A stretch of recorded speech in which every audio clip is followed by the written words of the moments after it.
everybody. The end of day 7, and the search and rescue continues. Since our last briefing, I'm very pained to tell you that we found 2 additional bodies in the rubble, which brings our total count to 18 fatalities. It is also with great sorrow, real pain, that I have to share with you that 2 of these were children, aged 4 and 10. So any loss of life, especially given the unexpected, unprecedented nature of this event, is a tragedy. But the loss of our children is too great to bear. Our community, our nation, and the world, we're all mourning with these families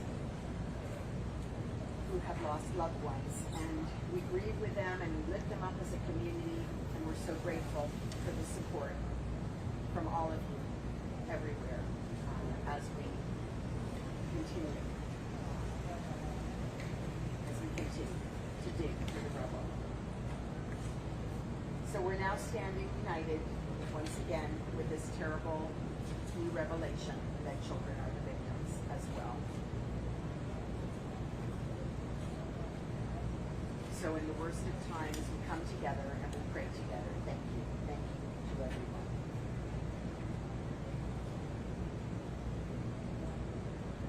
$139 people are now accounted for, and 147 are unaccounted for. Our detectives are continuing to verify each and every contact, each and every tip that is received about missing people. And I wanted to share a few other operational updates. As of 5 p.m. today, just passed, the National Hurricane Center released projections for a potential tropical cyclone 5. And as of right now, we don't anticipate impacts from this system right here. However, it's too early to detail any potential impacts for early next week. And so the storm is continuing to develop. We are closely monitoring its trajectory and progress. The Florida Division of Emergency Management Director Kevin Guthrie and Miami-Dade Office of Emergency Management and Deputy Incident Commander Charles Cyril will provide further updates on how Florida Department of Emergency Management and Miami-Dade County are working together to take all of the necessary steps to prepare for and manage this latest development. We've already moved swiftly and we've added resources to our operation and preparation for a possible storm event, and more resources and personnel are being deployed as we speak.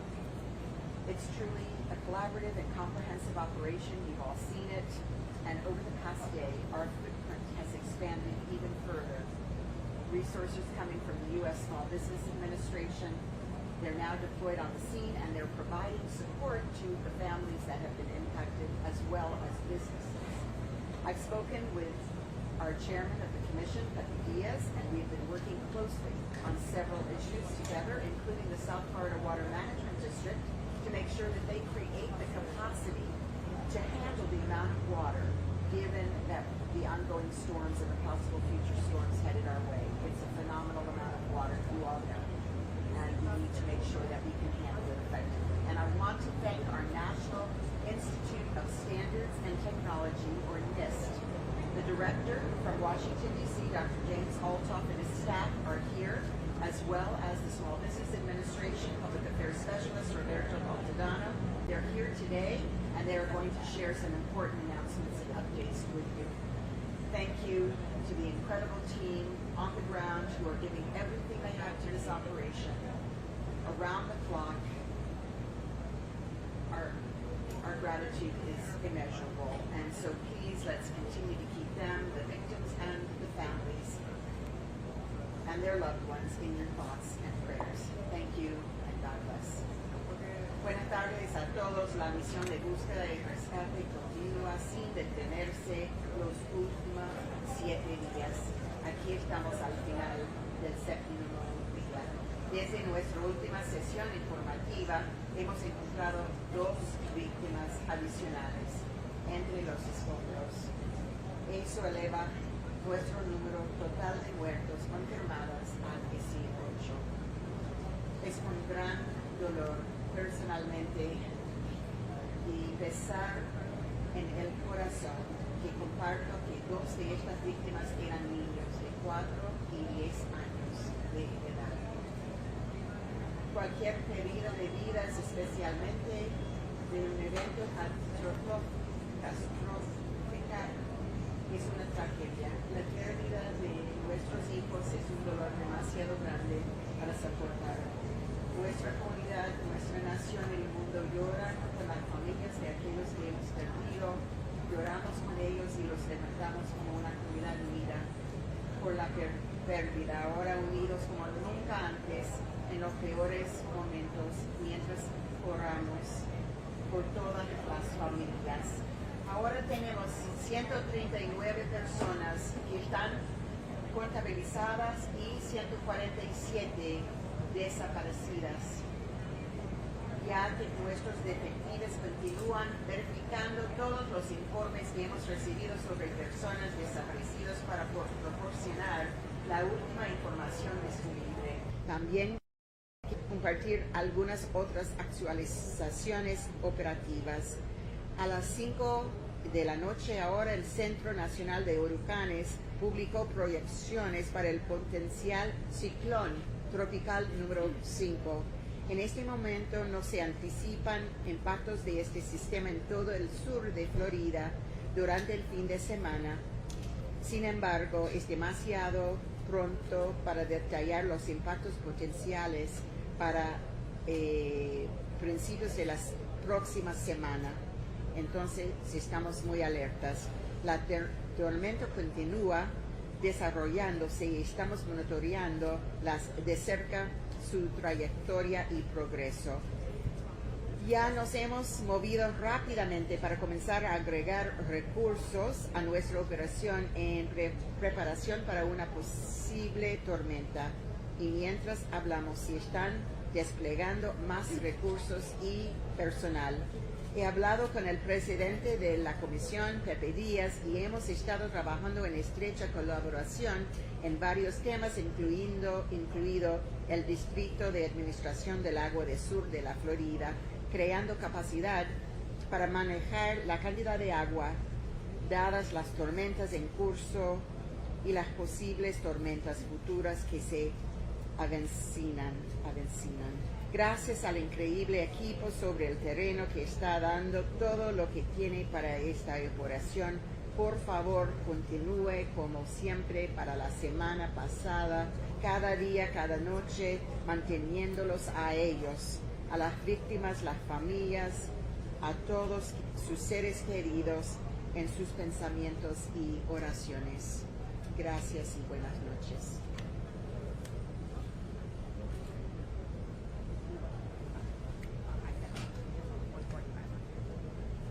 Excuse me, the unaccounted for number is 145.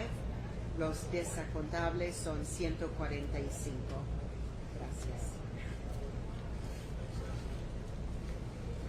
Thank you, Madam Mayor. Division Director of Office of Emergency Management, Deputy Incident Commander Charles Sherrill.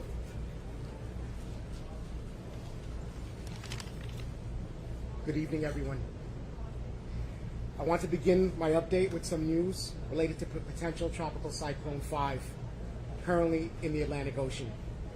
Contingency plans for this incident have been developed should this system become a threat to Miami-Dade County.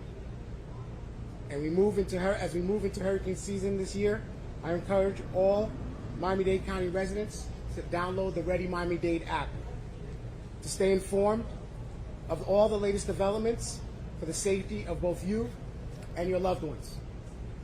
If you'd like more information on hurricane preparedness, please visit miamidade.gov/OEM.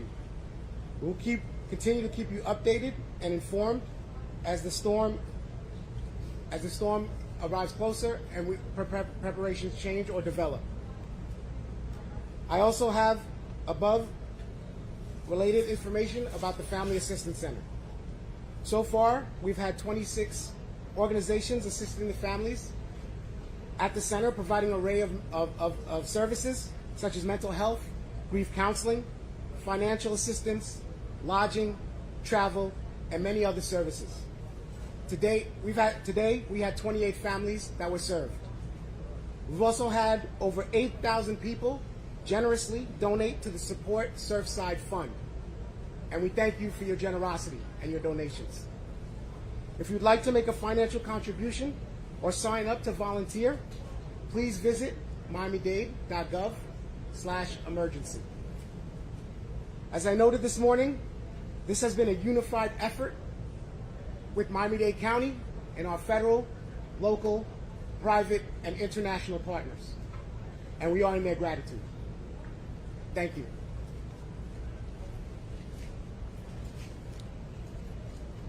Thank you, sir. In Spanish, Miami-Dade Fire Rescue Director of Media and Public Relations, Erica Benitez. Muy buenas tardes. Quiero comenzar esta actualización con las últimas noticias sobre el Centro de Asistencia Familiar. Hasta ahora tenemos 26 organizaciones las cuales están contribuyendo su ayuda en este centro familiar. Uno de los servicios que están brindando son servicios de salud mental, consejería de luto, servicios financieros, alojamiento, viajes y muchos otros servicios, los cuales son tan necesarios en este momento tan difícil. También tenemos que más de 8,000 personas han donado generosamente al fondo de Support Surfside, y si quiere hacer una contribución financiera o inscribirse, les pedimos a todas las personas que estén buscando esta clase de servicios que visiten miamidade.gov/emergency.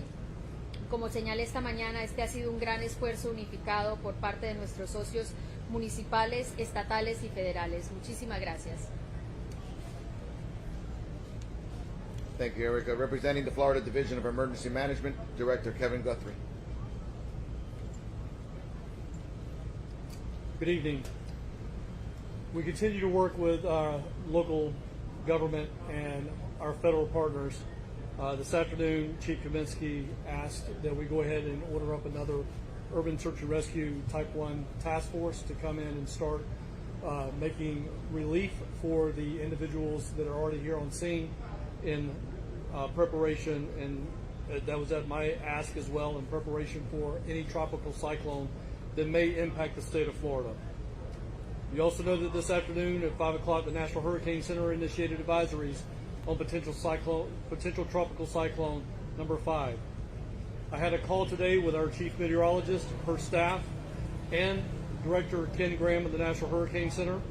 We coordinated with the Hurricane Center to determine how this system will impact our state and how we can begin preparing for its impacts. In my discussion with the meteorologists, including Dr. Graham, it was that this system is moving fast at 21 miles an hour to the west-northwest across the Caribbean Sea, and it is too soon to make any determination which way it is going to go. PTC 5 is expected to strengthen by this weekend and become Tropical Storm Elsa. Maximum sustained winds right now are at 35 miles per hour, and the system is continued to strengthen. At this time, impacts to Florida from this system are not expected through Saturday. We will continue to work with Miami-Dade and our federal partners to enhance our contingency plans for what we may need to do if there should be an impact to South Florida. But I reiterate, there is no impact to South Florida through Saturday. Our state meteorology team is actively monitoring the system in coordination with the National Hurricane Center, and they will continue to provide consistent updates throughout the day to personnel on the ground as well as myself. We're continuing to implement those contingency plans, and we'll continue to provide updates on this system to everyone on its potential impacts to Miami and the rest of the state. Thank you. Thank you, Director. The Director of the National Institute of Standard and Technology, Dr. James Olthoff.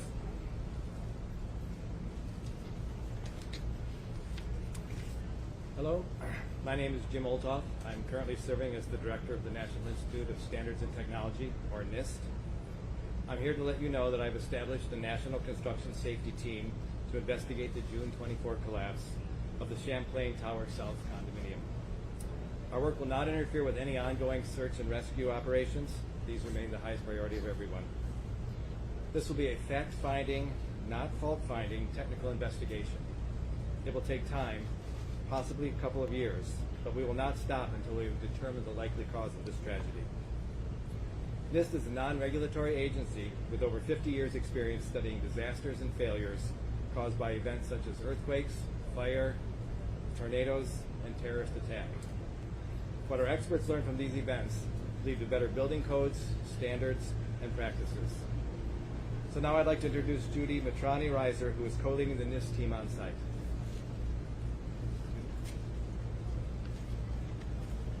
Good evening. Thank you, Jim. Our team of experts has spent the last few days working closely with our colleagues from local, state, and federal agencies, and we are grateful for all the support that they've provided us. Based on the information that we have collected, we are able to recommend a full technical investigation under the National Construction Safety Team Act. We will now establish a team to begin the painstaking process of collecting and analyzing any and all information that might help us determine the technical cause of failure. We are going in with an open mind. In any building collapse, we would want to understand how the building was designed, how it was constructed, modified, and maintained. From the site, we will be interested in samples of the building materials and the local soil conditions. We are in the process of collecting evidence and defining the scope of our investigation. We will also determine the appropriate composition of our team. The team will include NIST staff members as well as outside experts. As the investigation moves forward, we may add expertise to the team as necessary. Our staff members have studied many failures and disasters in the past, including the World Trade Center collapses, the Joplin tornado, Hurricane Maria, and many more. Following the attacks of 9/11, there was widespread recognition that no federal agency had the principal responsibility for an investigation of building failures. Congress passed the National Construction Safety Team Act in 2002. This act authorizes NIST to conduct technical investigations of building failures, to issue reports, and make recommendations to improve building codes and standards. The Act provides NIST the ability to collect and to preserve evidence from the site of the failure and or disaster, and to issue subpoenas and to hold hearings. NIST investigative authorities are secondary to criminal or terrorist investigations, and as Jim has said, we will not interfere with the active search and rescue operations at the failure site. Buenas noches. Y el equipo de nosotros de expertos se ha pasado los últimos días trabajando muy bien integrados con nuestras colegas localmente, estatales y federales. Estamos muy agradecidos por todo el apoyo que nos han dado en estos últimos días.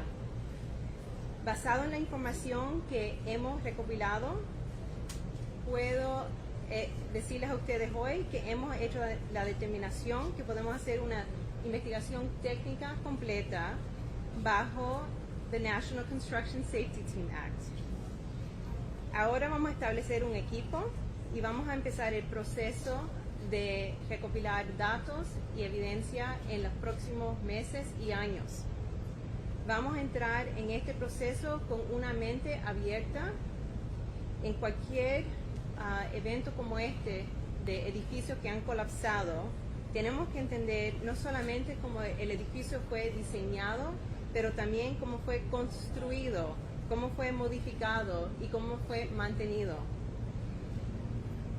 En el proceso de recopilar esta evidencia, vamos a definir el extenso de nuestra investigación. También vamos a determinar el apropiado equipo que vamos a necesitar para completar esta investigación. Nuestros equipos y personas que trabajan conmigo hemos hecho investigaciones como esta en el pasado incluyendo el colapso de las Torres Gemelas, el tornado de Joplin, el huracán María y muchos otros desastres. Nosotros nos vamos a pasar todo el tiempo que es necesitado para completar esta investigación, lo que se necesite para entender por qué falló el edificio. Como dijo el director de nuestra agencia, no estamos interesados en entender los culpables de esto, pero lo que estamos interesados en entender las maneras técnicas que falló el edificio. Muchísimas gracias. May we get your name and full spelling and title one more time, please, and spelling? Sure. Judith Mitrani Reiser, Spell that, please. JUDITHMITRANI-REISER. I'm the Associate Chief of the Materials and Structural Systems Division at NIST. Thank you, Dr. Altoff, and Associated Chief. And now Public Affairs Specialist for the U.S. Small Business Administration, Roberto Baltodano. Thank you. Good evening. First and foremost, our heart goes out to everyone who has experienced a loss, whether it is physical, human, or material in terms of their goods, particularly to those families who today learned of the loss of their children.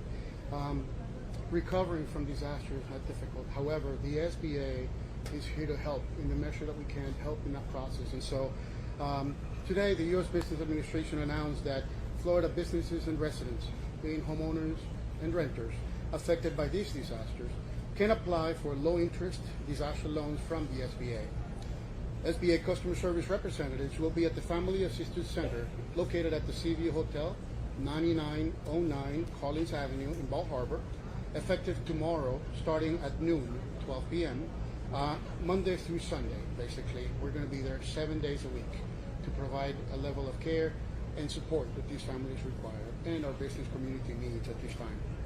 Disaster loan outreach centers then will be open to provide one-on-one assistance to survivors, answer questions, and most importantly, guide them by the hand through the process of considering a disaster loan as means of their recovery.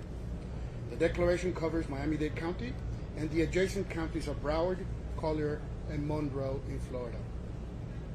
Ante todo, deseo compartir el sentimiento que el alcalde Cava expresó al comienzo, que recuperarse de un desastre no es fácil, y mucho más es cuando se ha perdido tanto como es la vida humana, en especial la vida de niños. De manera que nuestro corazón va hacia todos los sobrevivientes y aquellas familias que han experimentado una pérdida, así sea material o en este caso de un ser querido.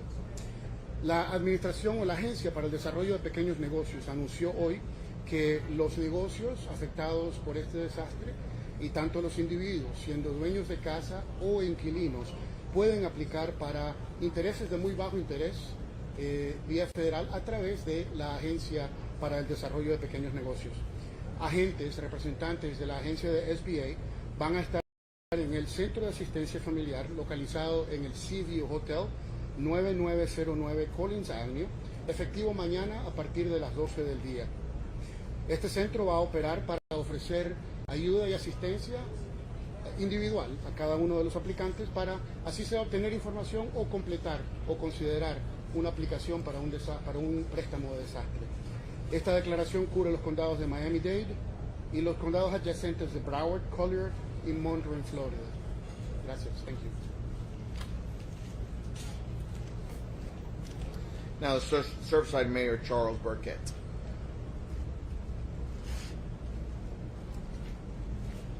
Good evening. As you may know, the town of Surfside has committed to pulling every shred of documentation related to the collapse of the Champlain Towers South and scanning it and getting it up on a website. Those documents are starting to appear now. I was at a meeting today regarding plans for the property to the north, which is in most respects identical, and it's got residents there that have expressed pretty serious concerns about whether or not their building is safe. To that end, we have hired an eminent engineer.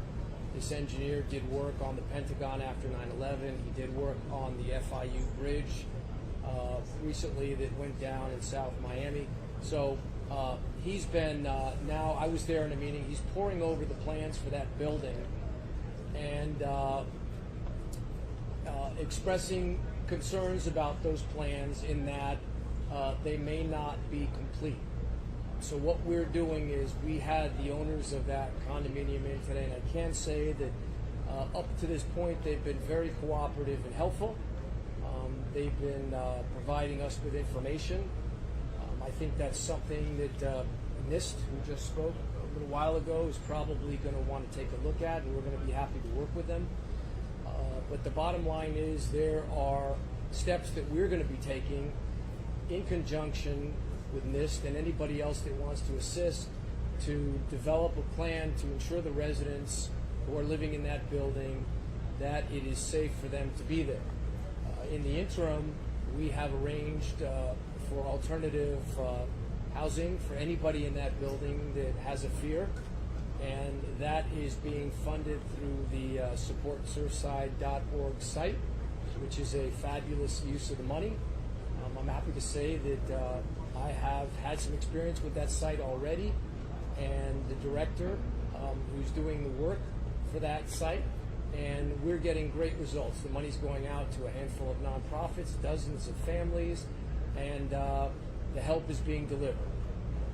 Lastly, I'd like to make an announcement for the governor. I was handed a document yesterday and asked to speak about it today.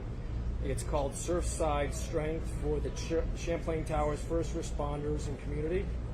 The website is surfsidestrength.com, and that site is created for emotional support and assistance for families, first responders, and community support. It's a one-stop shop for emotional support or help for anybody that's feeling anxious or upset. You can go to that site, and they will be there to help you. Thank you. Thank you, Mr. Mayor. And our Creole translator, Leonel Letterboard. Bonsoir tout le monde. Jeudi, ça fait 7e jour depuis la tragédie a commencé. Et depuis là, nous n'avons pas là avec une mi-temps journée. Dans des combien nous arrivons à retirer 2 personnes qui mourent. Ça porte quantité de monde qui mourent à 18 pour qu'on y ait. Nous avons un peu de regret pour nous annoncer que parmi les gens, il y a 2 petits gens là-dedans. L'un a 4 ans, l'autre a 10 ans. C'est un pile regret lorsque nous connaissons la vie qui est perdue et parmi les gens, il y a des petits gens là-dedans. Pour le moment, nous sommes capables de dire que nous avons 139 personnes que nous connaissons qui là, mais il y a 145 personnes que nous pouvons connaître côté jusqu'au là. De l'autre côté, nous avons surveillé le cyclone numéro 5 là, qui commence à avancer. Pour le moment, nous n'avons pas aucune prévision comment ça va lier en termes d'impact pendant le week-end. Mais il est trop bonheur tout pour nous annoncer comment ça va plier pendant la semaine qui va venir. Mais pour le week-end, pas d'impact important que nous sommes capables de penser qu'il va arriver. L'Institut national norme avec technologie a annoncé qu'il y a une investigation sur le building qui est tombé. Ça va permettre que nous fassions des éclaircissements possibles à partir de l'investigation qui va le faire. En dernier point, nous sommes capables de dire que l'équipe nous continue à travailler sur place. Nous remercions en pile pour le travail incroyable qu'il a fait et pour être capable de porter contribution à notre tragédie pour nous sortir là-dedans. Merci en pile. Thank you, Mr. Larabor. We're going to open up for questions and answers, and I remind you again, please raise your hand once you're called upon. Address who the question is going to be to or for, and then let them provide an answer. Sir, right here. For the chief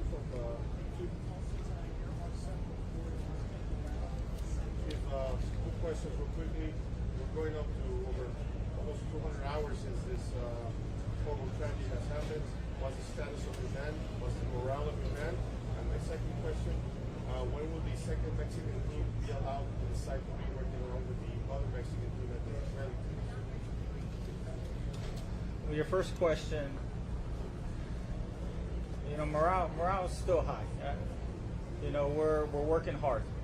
As Kevin mentioned earlier, we decided we're making the transition in regards to demobilizing the federal assets coming through as well. I think it's important with how hard we're working.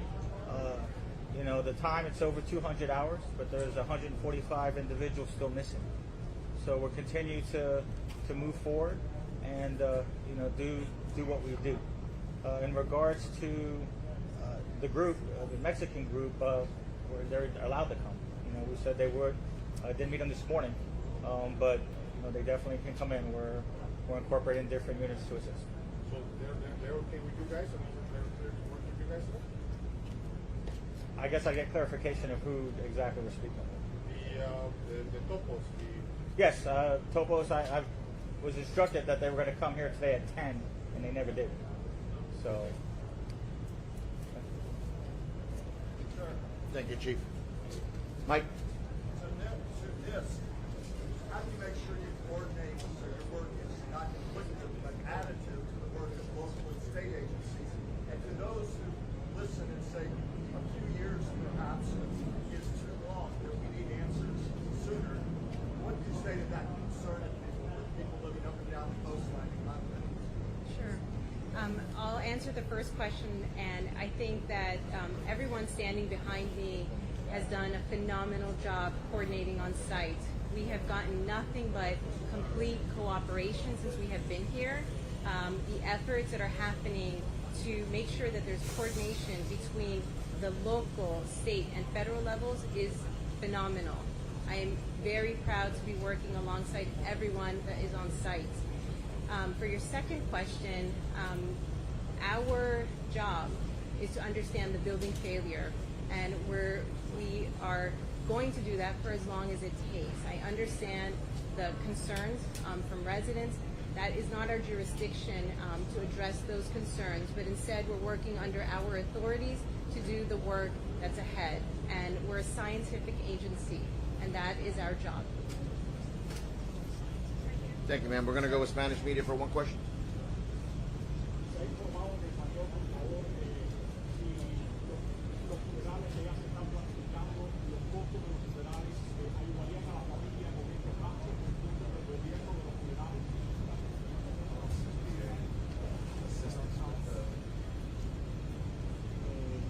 ¿Quieres saber los costos?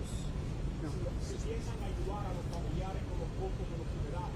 Ay, sí, sí, eso, FEMA tiene una parte para ayudar con las funerarias, y como tenemos tantas donaciones privadas, también podemos seguir para los que no califican. Entonces estamos uniendo todos los grupos que tienen fondos para arreglar exactamente cómo vamos a seguir. Gracias. Thank you, Madam Mayor. Ma'am? So I understand that, you know, the storms off the coast, but even today we experienced massive water coming in. How is it impacting the search and rescue, and also what will you do if the storm gets closer? How will you handle the search and rescue scene, because it would be a lot of flying debris? yes, well, I mean, definitely the inclement weather affects, you know, the job that we're doing. You know, it just compounds and makes it more difficult. We're still definitely moving forward. Delaying, we're making progress in regards to our search and rescue, but it's going to be still a lengthy process.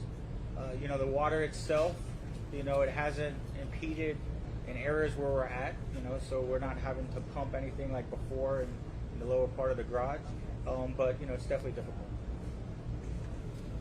Over here, sir. Chief, can you say the two victims, the children that were found today, they were related, and also to if there was anything about today's discovery as far as the way you've been searching that was different that allowed you to find the two victims? No, first I couldn't say if they were related, but our process is our process. So I mean, this is what we've been doing in regards to, you know, delay and again, just the impact. You know, the debris, what we're encountering. It's a lengthy process. It's a difficult process. You know, but we just continue with that, and you know, we were fortunate to recover and unfortunately deceased. New area today that you were able to get into? Oh, we're focusing all throughout. So as I've always stated, we had the rescue grids, and we continue to focus throughout the rescue grids.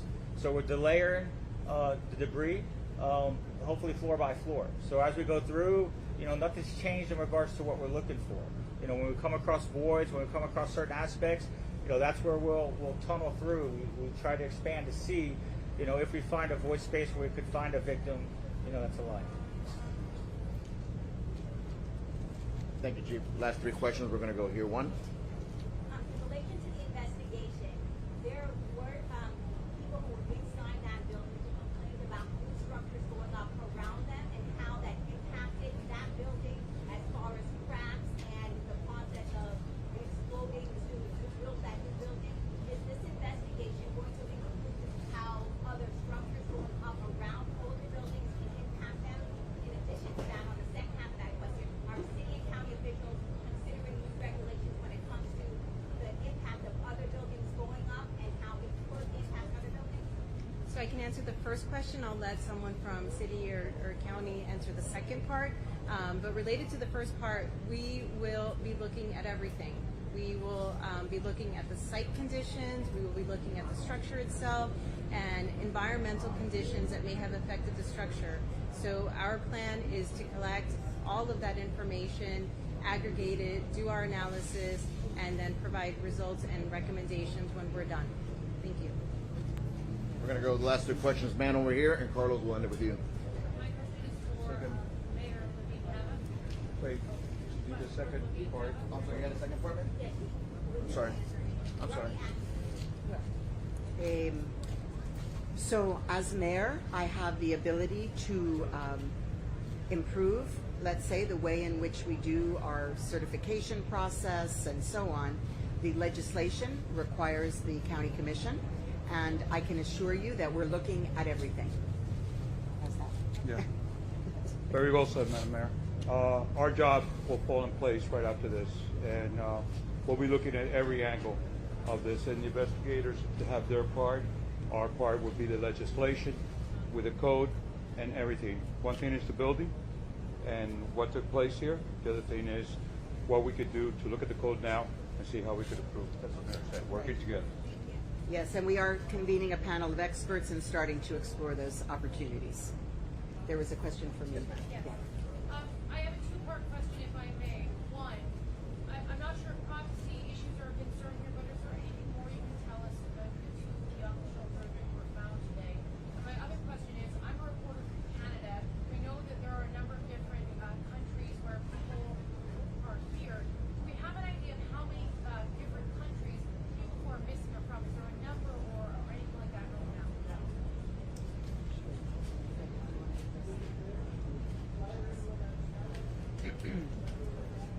For the children, I think it's so important that we protect the privacy of the families and allow the families to say what they're comfortable sharing. I'm so sorry. As to the nationalities, yes, many nationalities, according to the information that we have received, many nationalities are represented. So, do you have that latest information? How many different nationalities? I know we have. Yes. Yes, you could say. In terms of our list of unaccounted for, yes, there are multiple nationalities from around the world that people have called. I believe Argentina, Paraguay, from Europe. There's a lot of, this is an international tragedy actually here in our hometown. Mayor Burkett, given the similar... We're going to end with Carlos over here. Carlos? My question's for the chief. Chief, it's our understanding that some of the families were told that anywhere between 5 and 6 floors of the building are underground, and that you guys are obviously trying to get to that portion of the building because chances are you're going to find additional bodies. Can you give us any more information on that, as well as the focus on the collapsed pool deck? I'd imagine some engineers want to get to that portion to get a better sense of what may have happened. Yeah, so definitely our structural engineers are just checking the stability in regards to the sections where we work. While we're moving debris, we definitely see there's several floors during that pancake collapse. That's in that lowest subfloor, that garage section. So just showing the magnitude, I don't know the exact floors, where we're at, but several floors within that 10 to 12 foot space. Has it proven challenging? Have you been able to make more progress in getting there? It seems like you're removing a lot more debris. No, it's extremely challenging. We're definitely making progress. I mean, we're working extremely hard around the clock, rotating our personnel, have additional resources coming so that we can relieve our personnel, so we have fresh personnel to continue moving forward. So we're definitely making progress. We'll go from there. Thank you. Mayor Burkett, when we make a decision on whether